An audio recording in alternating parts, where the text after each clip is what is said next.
1991 nang pumutok ang bulkang Pinatubo. At sinong mag-aakala na sa trahedyang ito ay magpapabura sa dalawang barangay ng San Marcelino, Zambales. Ito ang Barangay Aglaw at Barangay Buhawen na siyang nalubog ngayon sa ilalim ng lawang ito. Dahil din dito sa trahedyang ito, nabuo ang ngayon dinarayon ng mga turista at kilala sa tawag na New Zealand ng Norte. Napapaligiran ito ngayon ng mga burol at nagagandahan at nagtataasan mga pine tree na siyang patok na patok ngayon na puntahan ng mga campers at mga turista dito sa Zambales. Kaya tara, samahan nyo kaming puntahan at mag-overnight camping sa Mapanuepe Lake ng San Marcelino, Zambales. So yun, good morning mga ka-drawing. On the way tayo ngayon sa Mapanuepe Lake na San Marcelino. Kasi malapit lang kami doon. Siguro 10 to 15 minutes lang nandoon na kami sa bayan ng San Marcelino. Tapos, makikita kami ng isang ka-drawing natin doon. Diretso na tayo sa Mapanuepe. Hindi ko lang sure kung ilang oras from bayan ng San Marcelino hanggang doon mismo sa Mapanuepe Lake. So, balitaan ko kayo kapag dating namin doon. So, yun, ride check mga ka-drawing. So, yun, touchdown na tayo dito sa San Marcelino. Pagdating nga namin dito sa bayan ng San Marcelino ay kumanan na kami. So, yun, take off na kami mga ka-drawing. So, time check, 6:43. Check natin kung ilang oras ito tayo bago nakatali na itong mga to. Oo, nakatali yan mga yan. Okay, overnight tayo ngayon doon. Mga ka-drawing, overnight camping tayo sa Mapanuepe. Mapanuepe Lake.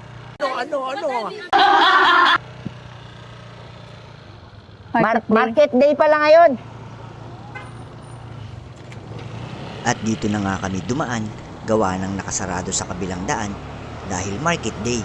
Mas madali kasi ang daan doon sa kabila dahil dire-diretso lamang ito at wala nang paliko-liko pa. So, di na tayo Google Map. Gawa ng nakarating na sila doon last week. Pwede din naman kayong mag-Google Map hanggang may signal pa. Bandang looban kasi ay wala na. So, maghanap tayo mga tindahan, ka-drawing at meron tayong nakalimutan. Bigyan muna tayo sa tindahan. So, tayo diretso. Ang bilis naman ng dalawa.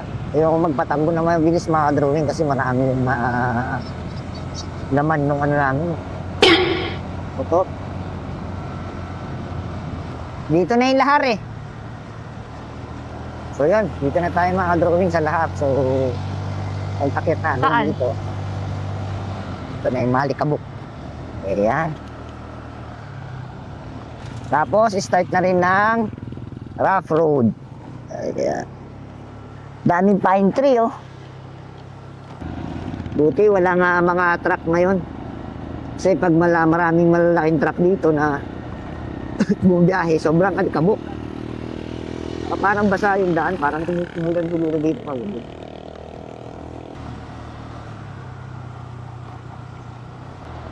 Yan na, umaalikabok na siya. Yan o. Yan sinasabi sa inyo mga truck, kapag meron tayong makakasabay na truck, talagang kakain ka ng alikabok. Hindi mo unahan yan, pagdating mo doon sa dulo, espasol ka na.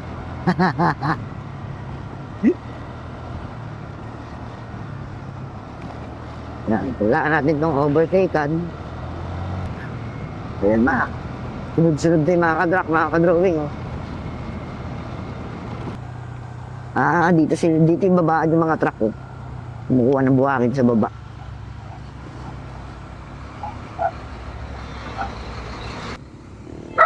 Diyan oh. May 1.5 po kayo? Apa? Isa nga po. 9 yung 14 light. Ito 100. 100 na.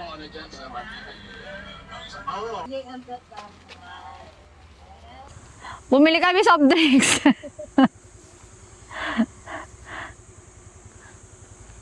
Ay, kasya yan dito, Chin. Yun o, sakto-sakto. So yun, mga ka-drawing, nakabili na tayo ng isang soft drinks natin. Goods na to hanggang bukas. Hindi naman kami pala soft drinks eh. Sa yelo lang kami matataga mga ka-drawing. Hindi kasi kami pwede magbako ng yelo. Wala kaming dalang puder. Kapag bumili kasi kami ng yelo, pagdating namin doon, tunaw na! Ano?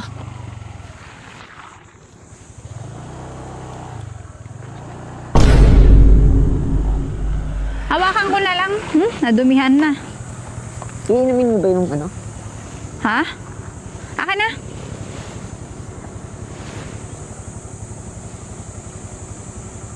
Nadisgrasya na siya. Ikawit mo yung tali, ay yung straw, ay yung plastic sa kawitan mo. Oh, ito hindi, inaano ko na. Nakawit ko na dito. Uhulog ba ka-drawing yung hook natin? Gas-gas siya eh. Buti hindi sumahabog. So ito na yata yung checkpoint mga ka-drawing. Oh. Dito yata magbabayad ng environmental fee. Magbabayad. Oo. Magkano? Hindi ko alam eh. 50 isa? How much de? 60 po lahat. Bali, sir, 30 each po. 30. Yes po. Bali Bayad na kaya? Bayad na pala sila. 60. Nalaglag yung kokong putik. Ay no, wasak-wasak siya eh. Ito po. Siguro 100 din doon yan. Saan? Yung Coke, ma'am? Ah. 150. 150 yung Coke na. Pero may mga yelo doon, te.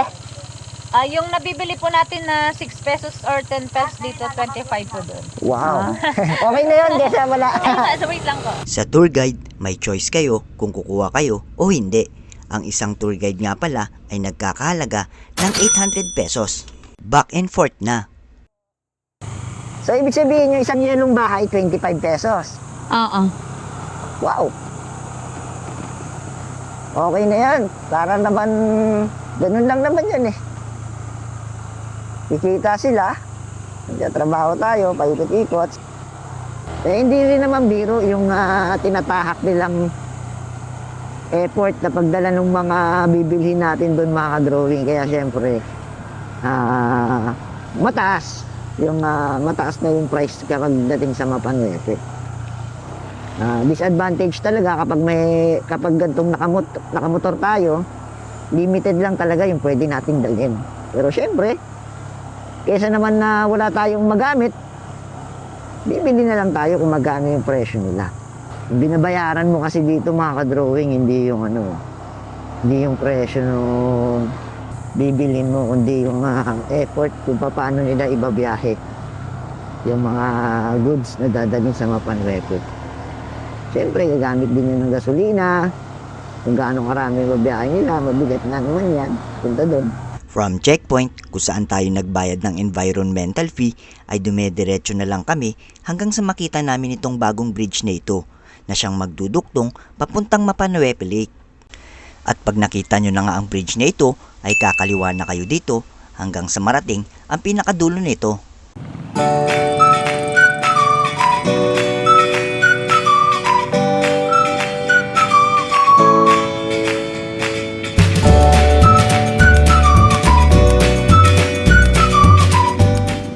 Pagdating nyo sa dulong bahagi ng tulay ay meron ditong likuan pakanan at dito nga tayo pupunta at dire-diretso na lang din ito hanggang sa mapuntahan nyo ang unang river crossing. Ano ba gagawin dito? Ewan ko. River crossing! Sarap!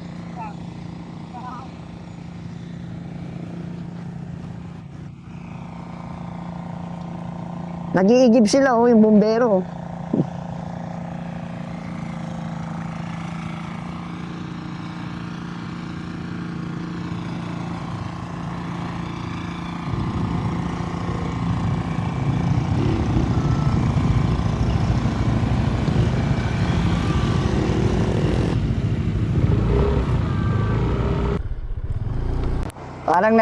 Parang naliligaw na siya. Parang hindi niya na alam yung daanan niya.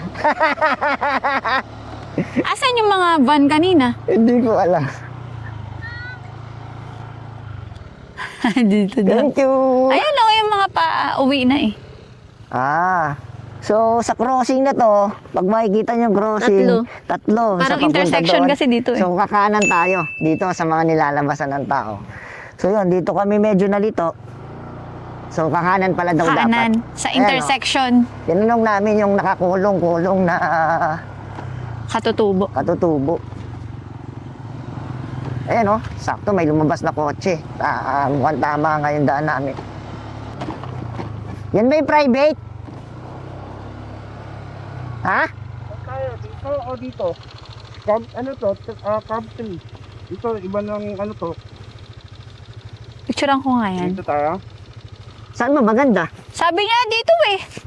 Sabi nung katutubo kanina, sabi niya doon pa. Oh. Tourist guide siguro siya nung mga ano. Camp to, magkaiba. Kaya nga eh, parang magkakaibang pace eh. Dito tayo kasi alam ko dito galing na kami dito.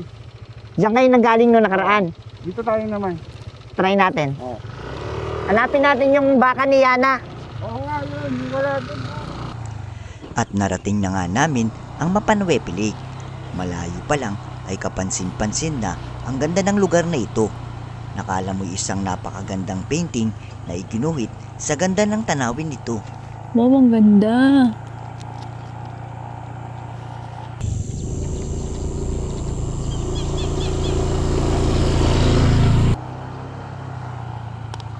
Wow! Super ganda.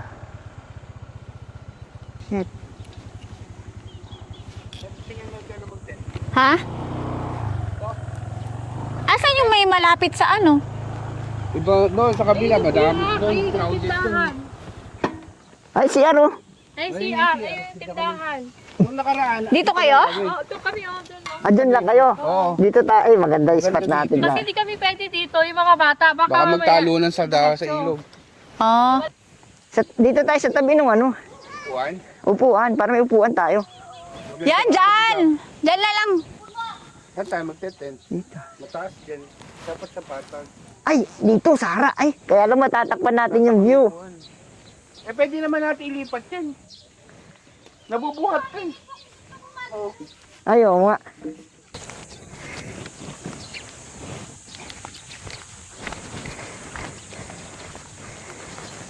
Up.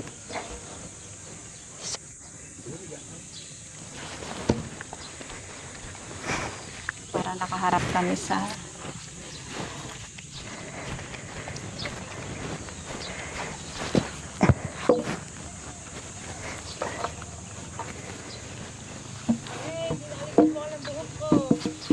Alright. Tent tayo dito. Mabilis lang pala yung biyahe. Oo nga. Yun, set up muna kami dito mga ka-drawing. Ayan. Set up muna ng tent. Tapos, dito namin nilagay yung ano, upuan. Tapos ito yung mismong lake. Halos tabi lang talaga namin siya. Yan o. Ganyan lang yung agwat o. Nung nagpunta kayo doon kayo sa dulo na kasi maraming mga tao na rito. Kasi tao dito. Kasi ang purpose namin yung mga bata. Ayaw nyo rin talaga. Oo. Kasi alam mo naman yung dalawa. At least pag naando kami, pag tumatakbo sila, mahabol ka namin. Talaga makikita eh pag tumakbo Kapag eh. hindi na namin mahabol, dalawa. Pero naligo sila? Ha? Naligo? Nung nagbangka, Yun. bumaba, nabasa, edi tinuloy. Grabe rin yung alikabok. Ayan yung motor namin. Set up lang kami doon. Dito kami magtatayo. ng Asan tent. yung pinuntahan nila sa bangka? Yan. So let's go. Tayo muna tayo ng tent.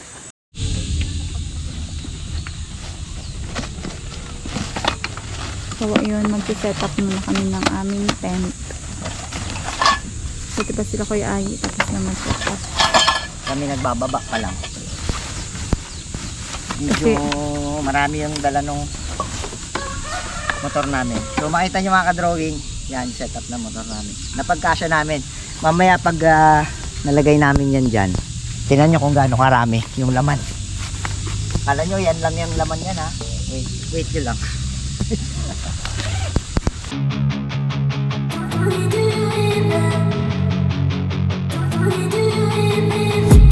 I've been dreaming on in my head like I've seen it. A life worth living is a life with meaning. I'll do what I love till my heart stops beating. need and I'm feeding this demon.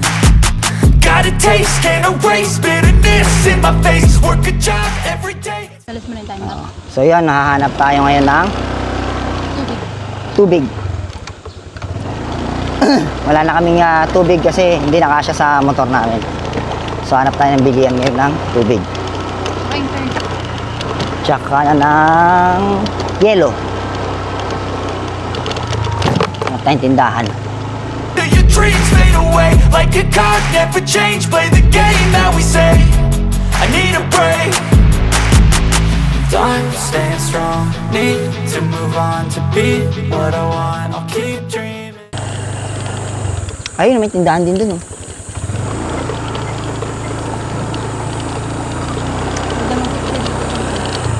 Oo, mamaya. Mamaya iikot tayo pag ano. Maaga pa naman eh.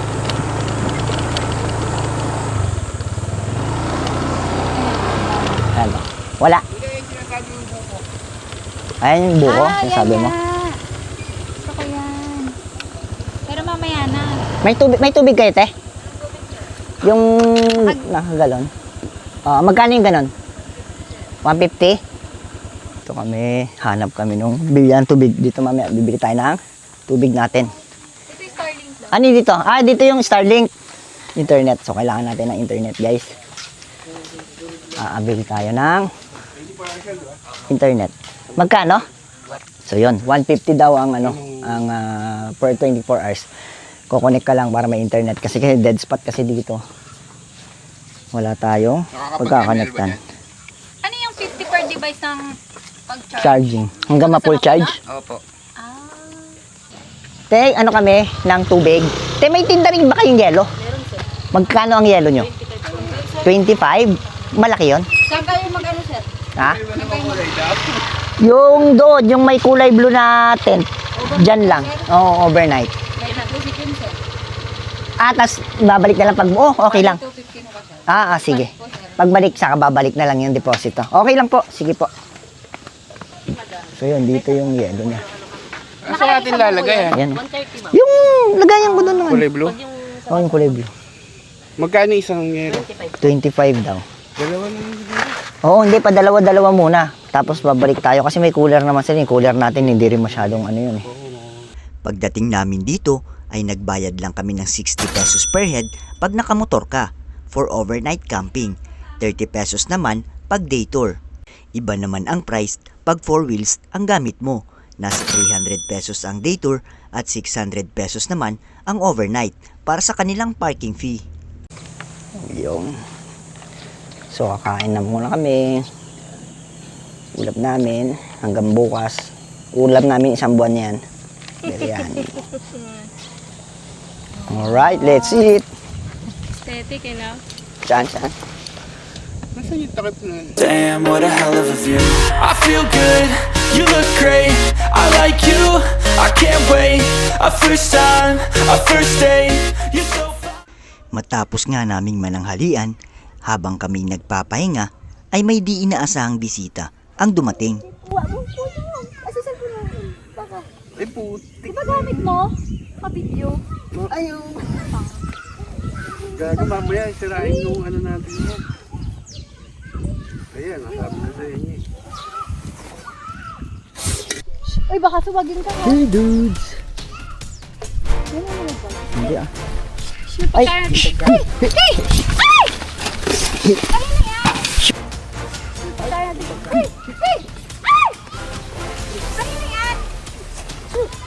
Ay, mangga! Bigyan mo nilang mangga. Kinain yung mangga natin. Ay, baka, hindi ba? Ay! Ay, mangga! Bigyan mo nilang mangga. Kinain yung mangga natin. Hey! Baka, hindi ba? Ay! Kanino nga na yan? Kaninong baka yan, kuya? Paano kita? Hey! Shoo! Shoo! Yan yung mahirap dito. Nilamon yung lahat ng pagkain namin. Inubos ng baka.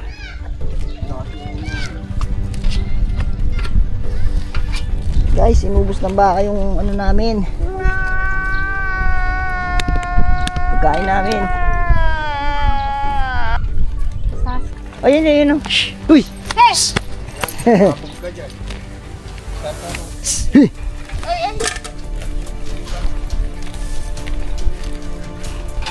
Doon na kayo. Tawag na kayo na amo nyo. Shh! Sige na, bebe. Shh! Huwag na dito.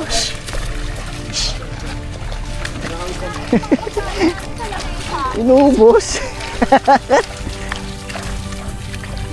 Grabe sila. Wash out eh. Ito makulit oh. Taray kayo. Pasok na lang, no? Nasanay kasi sa mga guests ano. Sarap sinuwag ka. Ubus yung mangga namin. Sinain niya lang. Ang galing. Isang kagatan lang sa mangga eh. Wag yan.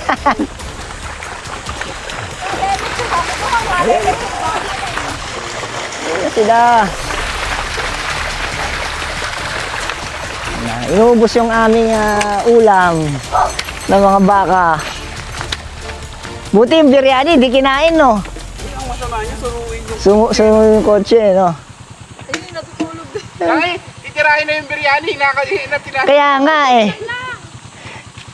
Pucha yung mangga, hindi na nininoy. Ninulok na lang eh no.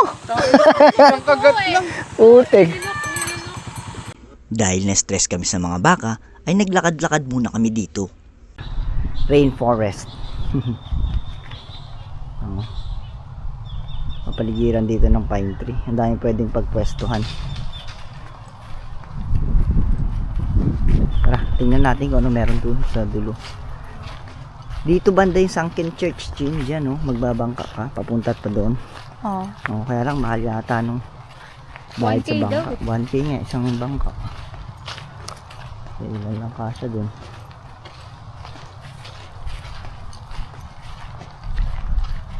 Baka naman mura lang yung pang... Pag dalawa lang ano. Hindi yung pang ano. Yun, medyo umaambon na. So, naligpit naman na namin yung ibang gamit. Yan. Dito matitesting yung tent natin kung talagang waterproof.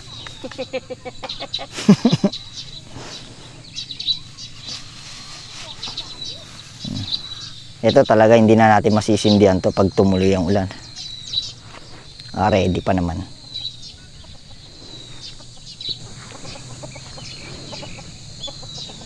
Yun, ang ganda talaga dito.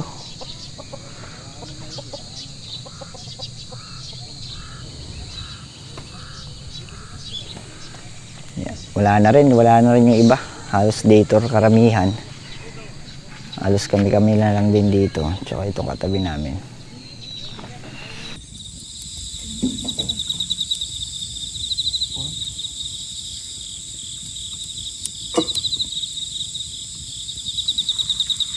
Nakapag-bonfire din naman kami sa gabi at after ilang oras ay nagsimula ng umambon. Kaya naman, natulog na lang kami. Dilim lang talaga sa lugar.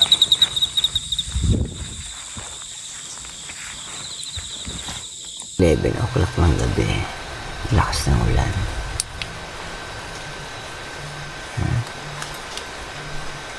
Nakasara lahat ng tent namin.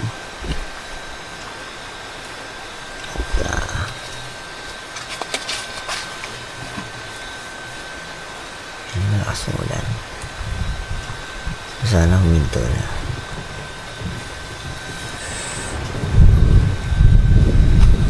Lakas ng kulog tsaka kidlat.